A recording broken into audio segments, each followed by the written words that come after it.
You're not overthinking. You stopped trusting yourself.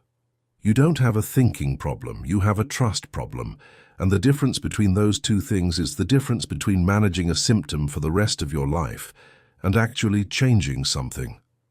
Notice what your mind just did with that sentence, whether it started building a case for why this doesn't apply to you, whether it began categorizing, comparing, preparing a response before I've even finished making the point. That activity, right there, right now, is exactly what this is about.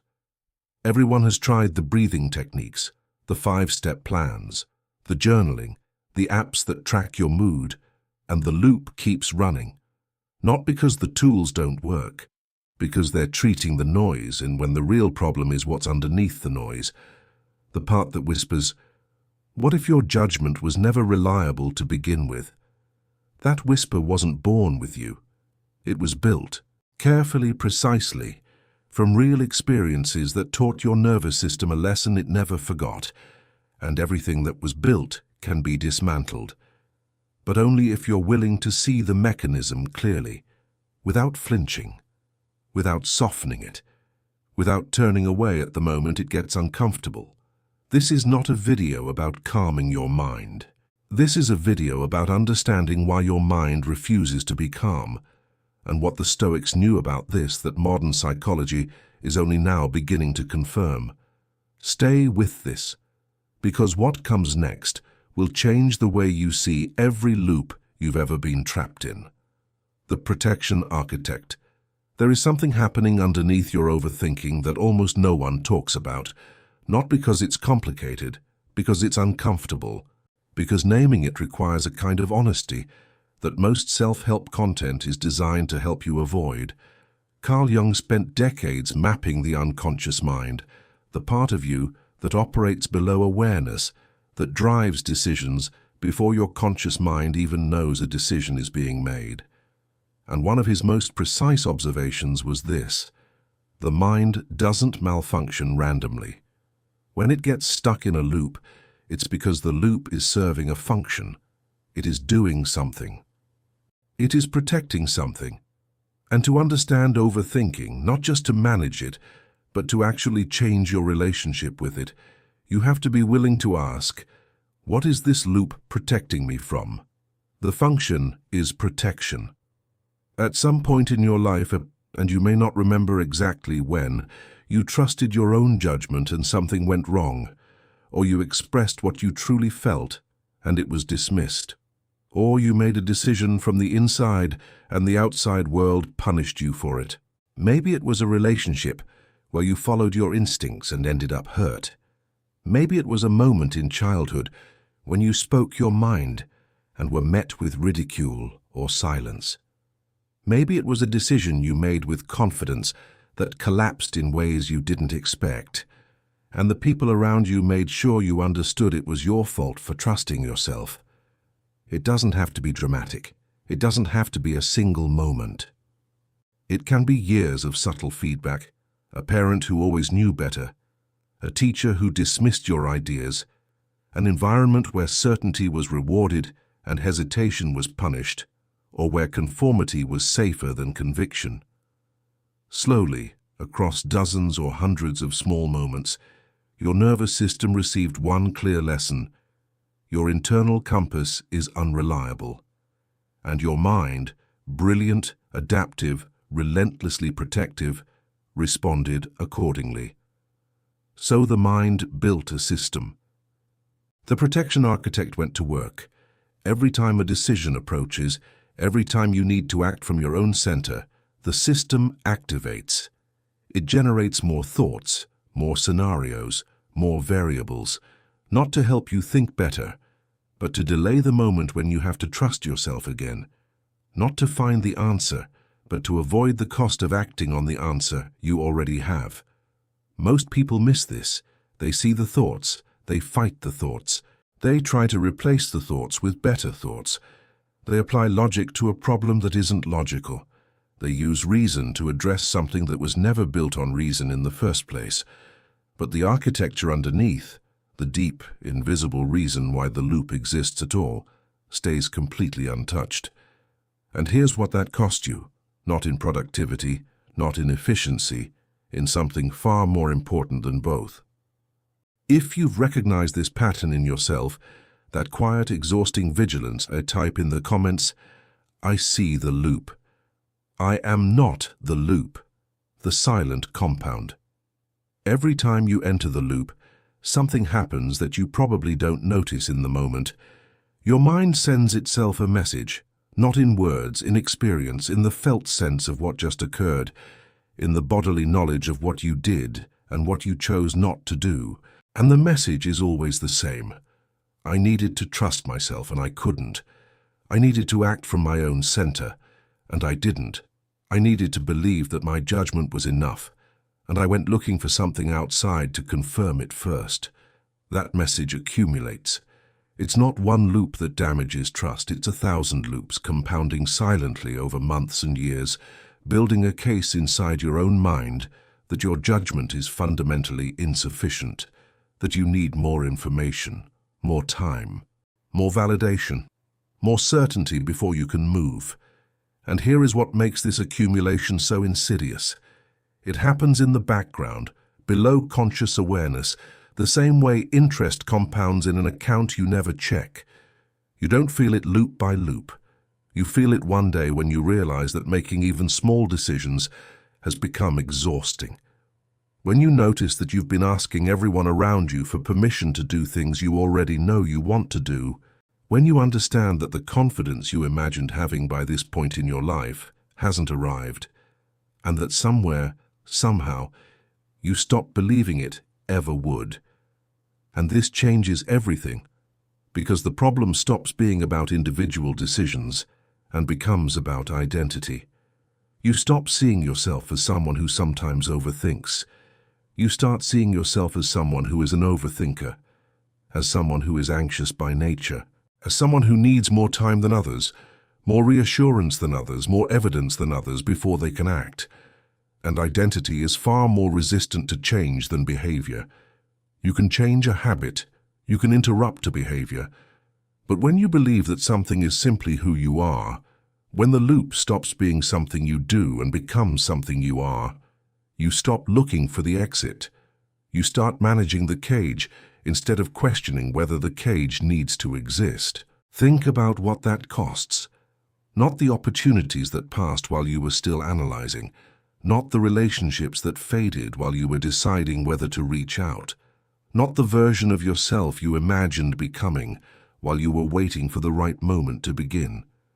Think about the internal cost, the quiet, persistent exhaustion of living inside a mind you don't fully trust, the energy spent second-guessing decisions you've already made, the emotional weight of rehearsing conversations that may never happen, the subtle, constant hum of a mind that cannot rest because it has never learned that it is safe to trust itself.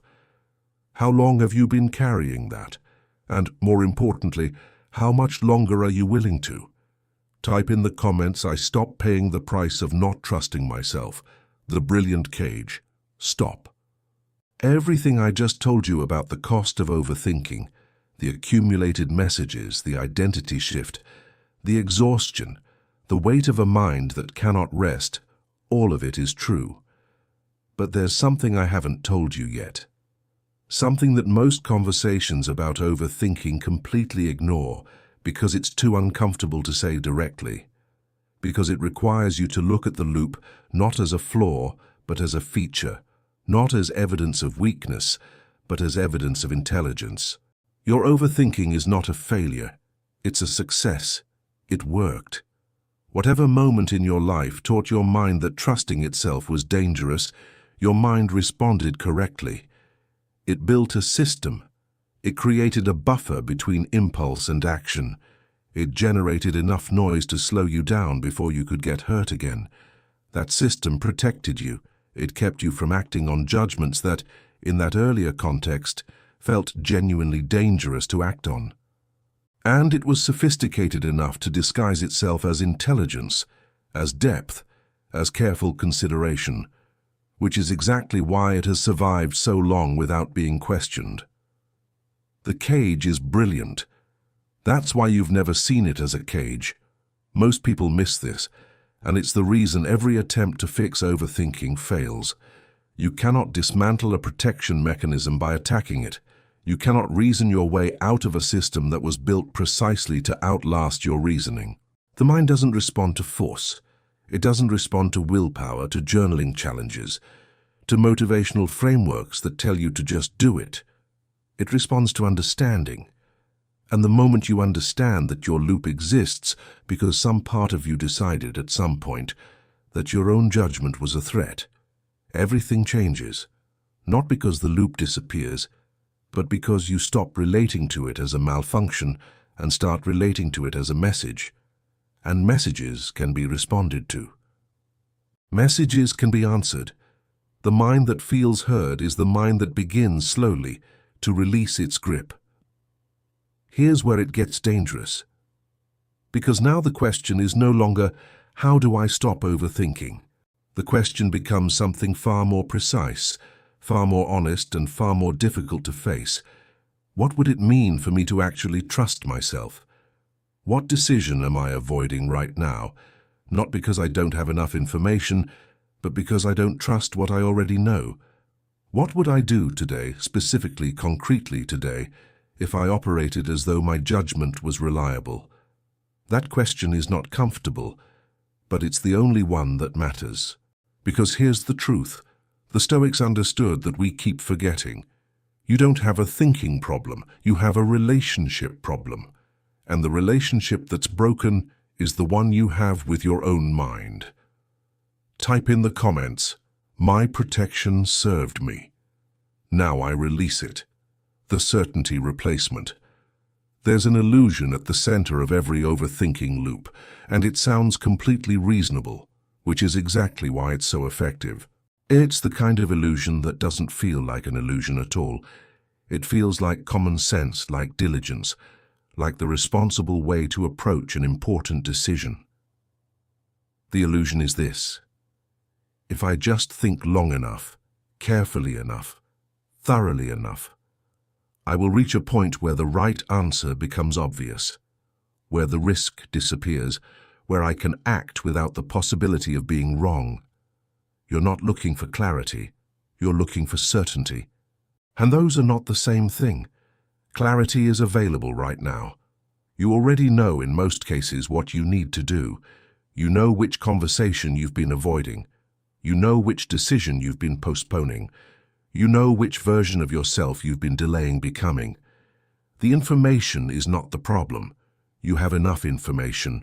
You have had enough information for longer than you're willing to admit. The certainty, the guarantee that acting from your own judgment won't cost you something, won't expose you to loss or criticism or regret, that's what your mind is searching for. And here's the uncomfortable truth: it will never find it. Certainty is not a destination. It is not something the mind reaches after sufficient analysis. It is not the reward waiting on the other side of the loop.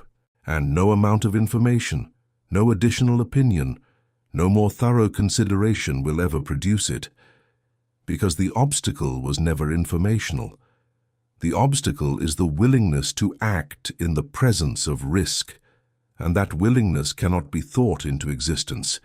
It can only be practiced into existence.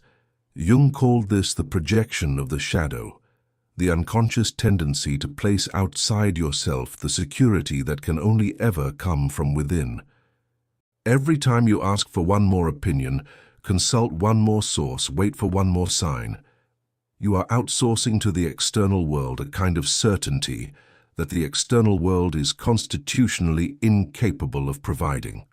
You are asking something outside of you to do something that only something inside of you can do. And so the search continues, endlessly, because you are searching in the wrong place. Certainty is not a condition of the world. It's a relationship with yourself. The Stoics understood this with a precision that is almost brutal. Epictetus didn't say, "Wait until you're sure." He said, "Distinguish between what is in your control and what is not, and act from what is." Your judgment is in your control. The outcome is not. and confusing the two, treating the uncertainty of the outcome as a reason not to act from your own center, is the source of every loop you've ever been trapped in. This changes everything. Because the moment you stop searching for certainty and start building a relationship with your own judgment, the loop doesn't just slow down, it loses its reason to exist. But how do you actually do that? How do you rebuild trust with a mind that has spent years doubting itself? The Stoics had a specific answer, and it's not what you expect. Type in the comments, "I move without waiting for certainty," the commanding return. Marcus Aurelius wrote his most important thoughts at night, not for publication, not for legacy, not for anyone who might one day find the pages and be inspired, for practice. Every entry in the Meditations is a man in conversation with his own mind, not trying to silence it, not trying to control it, but training it, returning it again and again to a single center. The Stoics called this center the hegemonikon, the commanding faculty, the rational core that exists beneath the noise of emotion, beneath the distortion of fear, beneath the accumulated weight of every experience that taught you not to trust yourself. The hegemonikon is not where your personality lives. It's not where your feelings live. It's where your judgment lives, the part of you that, when everything else quiets, already knows. The hegemonikon doesn't doubt. It discerns. And here's the reframe that changes everything. The Stoics didn't believe that a disciplined mind was a quiet mind. They never aimed for the absence of noise. They never promised that philosophy would make you feel calm. What they built, what Marcus Aurelius was building every night, alone with his journal while running an empire, was something far more durable than calm. They were building a mind that had learned to obey its own center, even when everything else was loud. This is the distinction most people never make, and missing it is the reason most attempts to build inner discipline eventually collapse. You have been trying to stop the thoughts. The Stoics were training the relationship with the thoughts, not to eliminate doubt, but to act from the center even when doubt is present, not to achieve certainty, but to trust the faculty of judgment itself, independent of the outcome it produces. The Stoic practice is not about becoming someone who doesn't experience fear or doubt or the pull of the loop. It's about becoming someone whose center of gravity does not shift when those things appear, someone who can feel the loop running and choose not to obey it. Marcus Aurelius faced decisions that determined the fate of an empire. He was not free of doubt. He was not always certain. What he had, what he built through years of deliberate practice, was an unshakable relationship with his own center of judgment, a place inside that he returned to every time, regardless of the noise. He did not wait for the noise to stop before he governed. He governed from his center while the noise continued, and the noise over time lost its authority. You have that same faculty. It hasn't disappeared. It hasn't been destroyed. It has been buried, under years of loops, under accumulated messages that told you it couldn't be trusted, under the comfortable numbness of outsourcing your decisions to anything outside yourself. But buried is not the same as gone. And what is buried can be uncovered. Confidence is not the absence of doubt. Confidence is the decision to act from your own center, even when doubt is fully present. And that decision, that specific, concrete, repeatable decision, is something you can practice. Starting now, type in the comments, "I return to my center every time." The 3 movements. The Stoics were not theorists. Every principle they developed was designed to be applied, not admired, not memorized, but lived, in the actual texture of daily experience, in the moments of hesitation and circular thinking that all of us know and almost none of us know how to escape. So here is the practice, not a list of steps. 3 movements, each one a return to your own center, each one a small act of rebellion against the loop. The first movement is naming, not naming your thoughts, naming what your mind is avoiding. When the loop starts, most people ask, "What am I thinking?" The Stoic question is different. What am I not willing to face right now? What decision, what truth, what act of self-trust is my mind generating noise to postpone? You say it out loud. You write it down. You make it concrete, specific, visible. Not in the vague language of anxiety, but in the precise language of what is actually being avoided. Not to judge it, not to fix it, just to see it clearly. The loop loses half its power the moment you stop engaging with the thoughts and start looking at the function they're serving. The second movement is separation. This is where Jung and the Stoics converge. You learn to distinguish between the thought and the judgment, between what your mind is saying and what your center already knows. The thought says, "This might go wrong." The judgment says, "I know what I need to do." The thought says, "What if you're not ready?" The judgment says, "I have enough to act." You're not silencing the thought. You're not fighting it.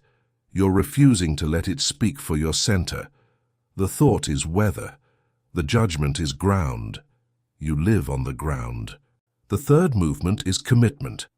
Once per day, deliberately, with full awareness of the discomfort, you act from your internal judgment without seeking external confirmation first, not in a dramatic gesture, in something small enough to be manageable and real enough to matter. You send the message without asking someone to read it first. You make the choice without polling the room. You say what you actually think instead of waiting to see which way the conversation goes. You trust the conclusion your center reached before the loop started, and you act on it. Small, real, every day. And here's what happens. Your mind registers the experience, not immediately, not dramatically, but over time, with repetition, it begins to build what the Stoics called the evidence of virtue. The accumulated record of moments when you trusted your own judgment and the world did not collapse, when you acted from your center and survived. That record compounds. It shifts the internal calculus, and the mind that once assumed its own unreliability begins, slowly, to revise that assumption. Not because you told it to, but because experience gave it a different story. This is not motivation. This is architecture. You are rebuilding, one deliberate act at a time, the internal structure that the loop was designed to protect you from ever needing again. Type in the comments, "I act from the inside." Not from fear. The observer distance. There is a story you have been telling yourself for a long time. It doesn't sound like a story. It sounds like a fact. It sounds like an accurate description of who you are. It sounds like self-awareness, the kind that comes from years of honest self-observation, from paying attention to your patterns, from taking your own psychology seriously. But it isn't self-awareness. It's a conclusion your mind reached under specific conditions and then turned into an identity. It's a story that got so much repetition that it started to feel like biography. I'm someone who overthinks. I'm someone who needs more time. I'm someone who struggles to trust my instincts. I'm anxious by nature. I have always been this way. Every one of those statements feels true, and every one of them is a cage, because here's what Jung understood about identity that most people spend their entire lives never seeing. You are not your patterns. You are the consciousness that observes them. There is a you that watches the loop run, that notices the circular thinking, that feels the pull of the loop. And that watching, that noticing, is not the loop. The observer is not the observed. You are not the loop. You are the one who notices the loop is running. And the distance between those two things, between being the pattern and observing it, is exactly the distance where freedom lives. The Stoics called this the observer, the part of you that stands apart from the movement of thoughts and watches without being consumed. Marcus Aurelius returned to this place constantly in his writing, not to escape his thoughts, but to remember that he was not identical to them, that he had a center that existed prior to the noise, that his anxiety about governing an empire was not the same as his judgment about how to govern one. The anxiety was weather, the judgment was ground. You are not someone who overthinks. You are someone who learned under real conditions with real consequences that trusting your own mind carried a cost, and you built a protection system so effective that it eventually became invisible and then became your identity. But an identity built from a learned response is not a fixed truth. It is a habit. Habits have histories. Habits have origins, and habits can be interrupted, not by willpower, not by positive thinking, by seeing them clearly, seeing the function they serve, seeing the moment they were learned, seeing the conditions under which they made sense, and choosing, one moment at a time, to respond from a different place. You are not your thoughts. You are what you do with them. And what you do with them starting from this moment is entirely within your control. That's not a motivational statement. That's a Stoic fact. And the difference matters more than you think. Type in the comments, I am the observer, not the observed. The evidence architecture. Marcus Aurelius did not wake up confident. This is important. This is the part that the modern conversation about mindset almost always gets wrong, the part that turns philosophy into performance and practice into aesthetics. He was emperor of Rome, one of the most powerful men in human history, a man who had studied Stoic philosophy for decades, and he still had to remind himself every single morning of the principles he intended to live by. Not because he had forgotten them intellectually, because the mind does not run on intellectual agreement. The mind runs on repetition. It changes through experience. It trusts what has been demonstrated to it again and again in the actual texture of daily life. Trust is not a feeling that arrives. It is a conclusion that the mind draws from accumulated evidence. Every time you act from your own center, every time you move from internal judgment without waiting for external confirmation, your mind registers data. Not consciously, not dramatically. There is no fanfare, no immediate sense of transformation, but the register is real and it compounds. Over days, over weeks, over months of deliberate practice, the internal record shifts. The evidence base changes. The mind that once built its case for self-distrust on 1,000 small moments of avoidance begins to encounter a new kind of data. The data of self-trust exercised, of judgment acted on, of decisions made from the inside that did not destroy you. And slowly, without announcement, the mind begins to reach a different conclusion about itself. This is not positive thinking. This is not affirmation or visualization or any other framework built on the idea that you can change what the mind believes by telling it something different. This is the precise mechanism the Stoics were working with when they built their daily practices, the morning reflection, the evening review, the deliberate return to principle after every moment of deviation. They were not trying to feel differently. They were trying to act differently, consistently, until the feeling followed. They understood the direction of causality that most people have exactly backwards. Neuroscience now confirms what the Stoics understood philosophically. The brain physically reorganizes around repeated patterns of thought and behavior. The pathways you use most become the pathways that fire first. Right now, the loop fires first. With practice, consistent, unglamorous, daily practice, trust begins to fire first instead. But only if you stay with it past the point where it feels like it's working. That is the threshold most people never cross. They stop when the results aren't visible yet. They stop when the loop returns and interpret its return as evidence that nothing has changed, rather than as the expected resistance of a mind in the middle of being rewired. The loop returning is not failure. It is the rewire still in progress.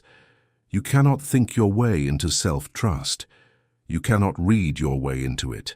Understanding the mechanism is necessary but not sufficient. It is the map. The territory is your daily behavior, and the territory is the only thing that changes the internal record, one act at a time, one moment of internal commitment at a time. One decision made from your own center without the safety net of external validation at a time. It will feel wrong at first. Acting from your own judgment, when your mind has spent years treating that judgment as unreliable, will feel like a mistake before it feels like freedom.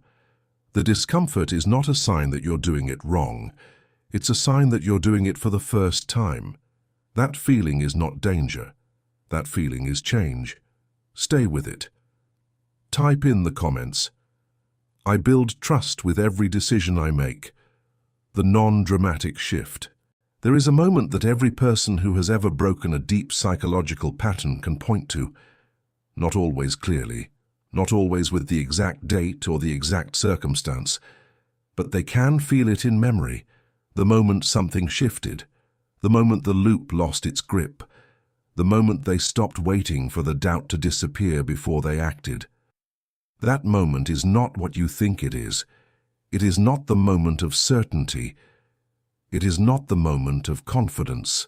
It is not the moment when the mind finally went quiet and the right answer appeared in perfect clarity. Those moments exist in self-help books. They don't exist in real psychological transformation. Real transformation is almost never dramatic. It doesn't arrive with clarity or fanfare or a felt sense of completion.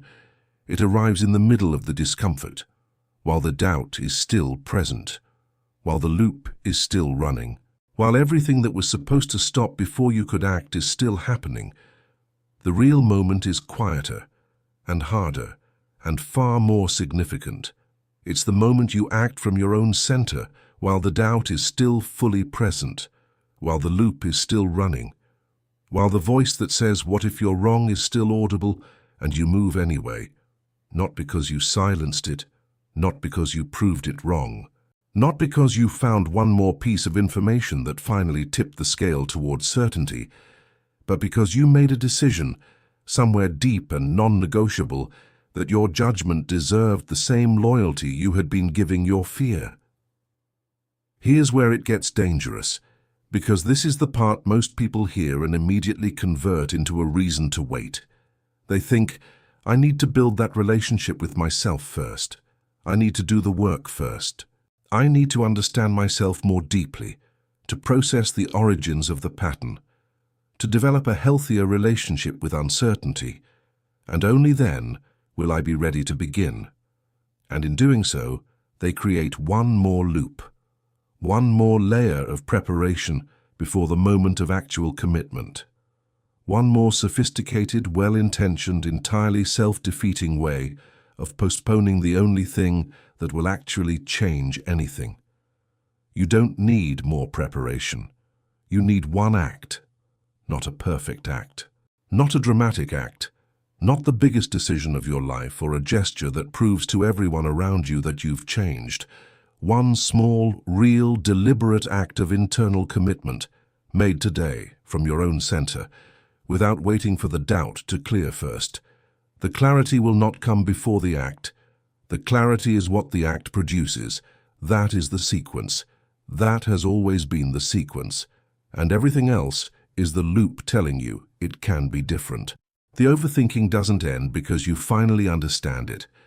It ends because you finally stop giving it the authority it was never supposed to have. And that ending, that specific, private, non-dramatic moment of reclaiming your own mind, doesn't happen in the future. It doesn't happen when you're ready. It doesn't happen when the conditions are right, or when the timing feels safe, or when you've done enough preparation to feel adequately protected.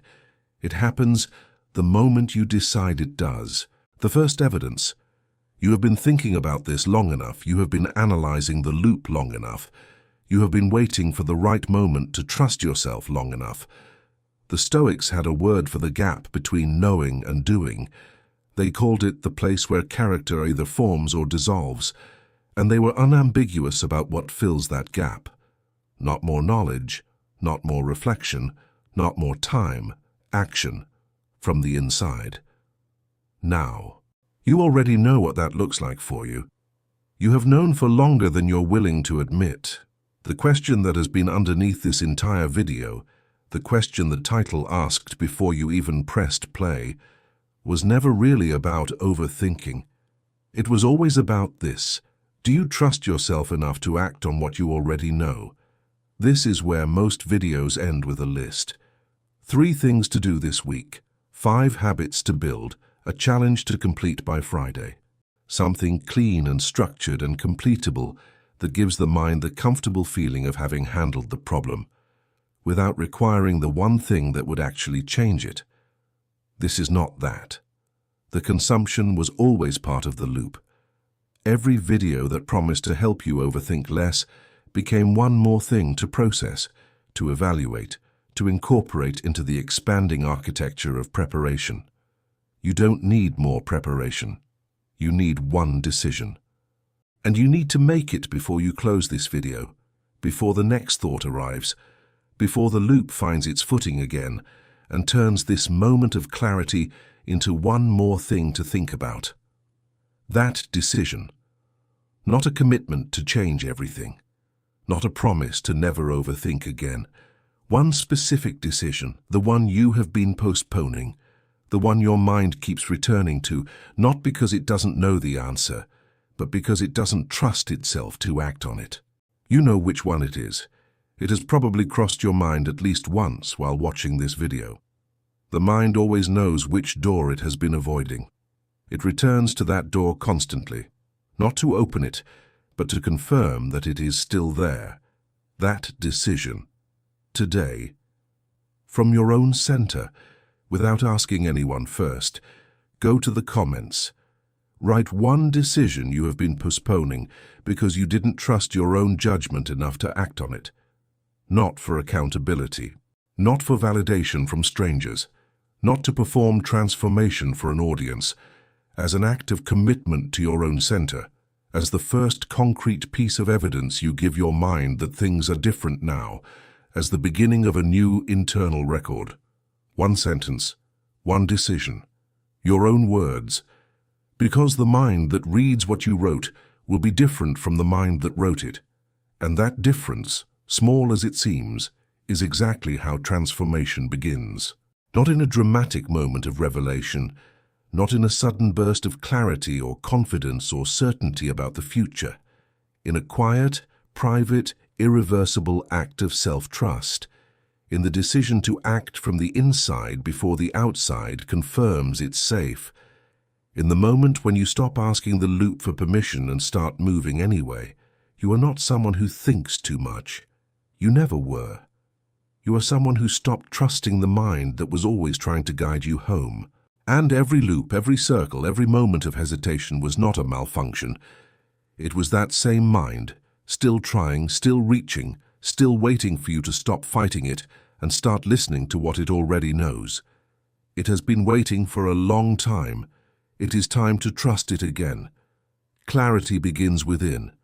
This is aligned perception, until the next one.